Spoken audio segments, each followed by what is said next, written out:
for Val's friends, because I thought they were here looking for black guys. I'm like, only one here. It'll happen. No, I'm kidding. They're here already. Here, see Val. Val, come on up. Big round of applause.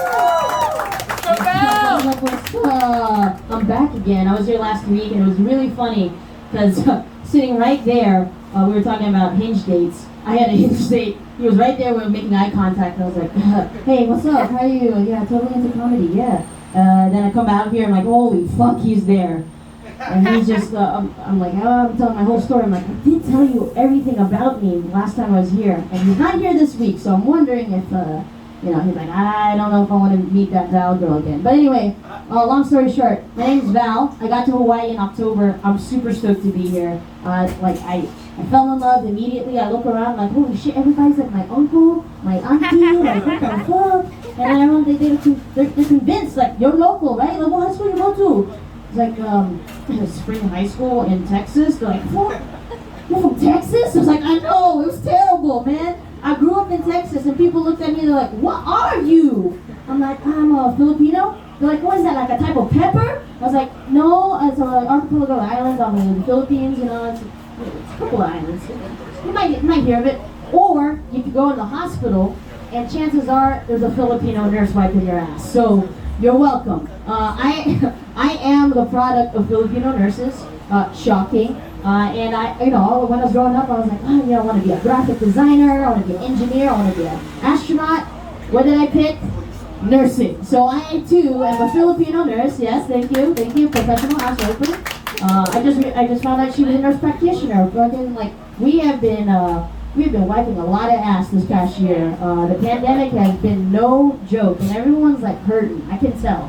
Everyone's hurting, and there's a lot of like people angry at each other, and getting stuck in quarantine with people that you don't really like. When you start to find out, like, maybe we don't get along. You just want to escape. So I think all that shit's coming out. But there's one thing that we all have in common, all of us, despite everything that's going on. It's shit, like literally shit. And when I mean shit, like literal doo-doo, okay? If you act like you don't shit, then you need to let that shit go, because that's a medical condition. And we actually have to admit you to the hospital and do some random things down there that you don't want to know. Well, there's a weird stuff that's going on now, like the hydrotherapy. They're like, this new age shit where we put a tube up your butthole and then you shh. I'm like, I feel so zen all of a sudden. Yeah, because I cleaned out my colon, and now I can see the whole world through all the different colors and faces. You know what that is in the hospital? That's an enema, okay? Like, that's not a big fucking deal. We go in, like, okay, well, this guy in room number 27, he's full of shit. So, corpsman, I should go into that. Corpsman. What the fuck is a corpsman? If you're not in the military, you'll be like, oh yeah, that's a medic. Yeah, right, medic, you're a medic. No, to add another level of my Filipino-ness, I am a Navy nurse. Holy fuck, it's like Super Saiyan level.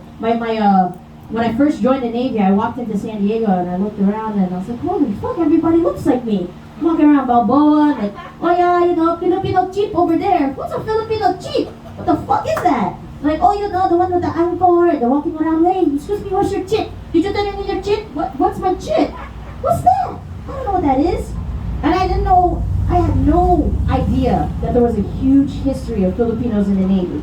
Go figure, right? Your group of islands in the middle of the Pacific Ocean, and then World War II happens, and Filipinos like, oh yeah, let's go join and fight the bad guys, we have to fight the Japanese and do the things. But then they're like, oh yeah, and then we get to go to America and live our best lives. And what do?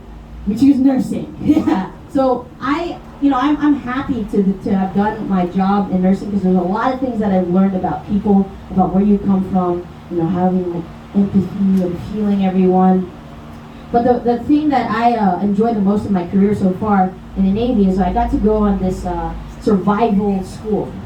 So going back to shit, I went to the survival school in Washington. It's called SEER. It's Survival, Evasion, Resistance, and Escape. All those phases you got to go through. I'm like, okay, cool, right? I'm gonna, run away from the bad guys and hide in the mountains and do all this cool shit. And I was like, this is so fun. I'm hiking up the mountain, and really hating life, but I'm really loving it. I swear it's so cool. But up in Washington State, it was really cool to see all the colors and all this shit. But when you're out in the field, you're eating these things in the military called meals ready to eat, MREs, right? If anyone knows what that is, it's shit in a box, yeah, and the best one's chili mac. I always fight for the chili mac. You rip those open, you're like, okay, what do you want to do? You want to trade for the tuna and I'll get the chili mac? And yeah. So I wheeled and dealed, I was throughout SEER school, I was like, I want to make sure I get the best MRE. So what do I got to do? Like, I'll change my socks for your, toothpick. I don't know what the fuck. So I ended up with a chili mac at the end of it. The last day, this is our escape phase. And I was like, fuck yes, the best meal. I'm going to be running up a mountain. It'll be great. So I mixed together all the MREs. I'm eating it that morning.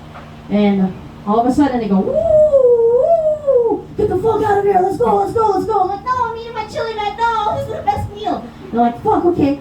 So my stomach is like, yeah, we gotta go. It's time to survive, right? It's fight or flight. Your body is supposed to, in fight or flight, everything vasoconstricts, so that means your tubes get a little tight, your pupils get constricted, and your gut shuts down. You're like, okay, gotta fucking survive. Run away from the saber-toothed tiger. Well, my body was like, fuck you, Val. You ate chili mac and you didn't let me enjoy it. So I'm putting on my pack. I'm like, okay, let's run. They're like, get the Americans. I'm like, I don't want to go. And I'm running up the mountain with my team. Two other pilots. They were Air Force pilots. And I'm running with them. I'm like, guys, we gotta go. And we're like hiding against the mountain. And I'm like, oh, I'm so scared. They had like Air Force is big about this. They had helicopters flying around. They had dogs. And I'm like, and I know it's all a game, but in my head, I'm like, I'm playing the game. And my body was like, I'm playing the game too. Watch this survival tactic. And I was like, oh God. We get up to the top of the mountain, and all of a sudden, you know that feeling when you're like, oh no. Like it's like a fucking tension in your stomach, and it feels like somebody's like twisting a tourniquet right in your stomach. That's what I felt. It's like, oh God. And you're like, you pucker your butthole, and you're like, no. No. And I'm like trying to hurry, and like, guys, I have to go. They're like, what? No, where are you going? I was like, I gotta go. So I'm getting off to the side, right? And now, because we had climbed the mountain was like this way. I'm like, fuck, where do I go? So I take off my pants, and I'm trying to hurry. Oh, and I found a log, perfectly angled log. I was like, I need a place to squat, and I don't want my doo-doo to touch my butt. So I'm gonna go on this log, and that will be fine, right? That makes sense. So I'm gonna go on this log. So I'm like, ripping off my buckles as fast as I can. And always when that happens to you, you're like walking in a Walgreens and all of a sudden you got shit, but you make it just in time. You always wonder, what would have happened if I ran into Grandpa? He's like, yeah, let me tell you a little bit about my arthritis. You're like, fuck, if I had just 2 more seconds, I would have shit my pants. Well, I got it. I got on that log, and I'm ready. And I'm like, fuck yeah. Okay, there's a little branch here. All right, here we go. Like full-on spray. Oh no! They're gonna find us! My chocolates are going. And I'm like, oh God, hold on. When will it end? When will it end? The branch that I was holding on to, and a final like, it broke. And I'm like, no! I'm sliding down the log, and I'm like trying desperately not to fall into my doo-doo, but instead I collected a collection of splinters in my asshole, and I'm like, that's fine. It's fine, I didn't lay in my doo-doo, but I got splinters on my butt. I probably look like a porcupine running around like, oh. So I'm like, fuck, okay, I look over the carnage, and I'm like, shit, the dogs are gonna find us. They're gonna find my doo-doo. They're like, what did she do here? And I was like, I'll just cover it up with my little shovel. I'm like, yeah, that's fine, let's go, right? Put my buckle back on, and I'm like, okay. The 2 girls that I was with were like, oh, what happened over there? Well, I had disaster pants, and we just gotta go. We gotta move because time is running out, and the helicopters are coming back, but we gotta go.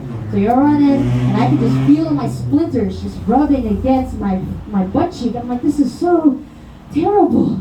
So anyway, we make it, we survive, it's great, and I just, I think back, I'm like, man, everybody probably had a shit story like this, right? And the thing about shit is that figuratively and literally, you should share your shit. Right? Shit actually saves people's lives, no doubt. There's a condition in the hospital setting called C. diff. It's the scariest shit. Guess what? You know what the cure for C. diff is? A shit transplant, a stool transplant. Yes, that's correct. If I share my doo-doo, I could save your life. Literally and figuratively. I would put doo-doo down the tube, and all of a sudden, your shit is safe, right? So I encourage everybody to share your shit. Figuratively, literally, do not share COVID. Just share your shit. Talk about stuff. It's weird times here in the last 2020 and 21 and here in Hawaii. Thankful for coming out here and giving this a go. My name's Val again. Thank you so much. Have a great night.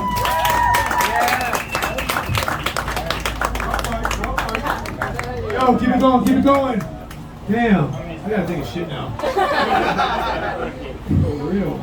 Hey, speaking about that, did you guys know that farts are actually good for your health?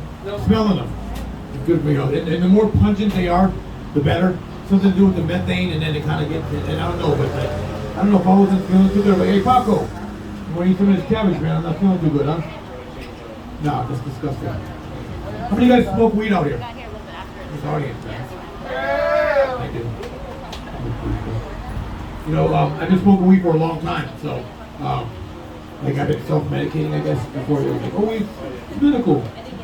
Well, I was doing medical already, you know what I'm saying? So like I didn't go to the doctor for like 20 years. I didn't need to. Like I smoke weed.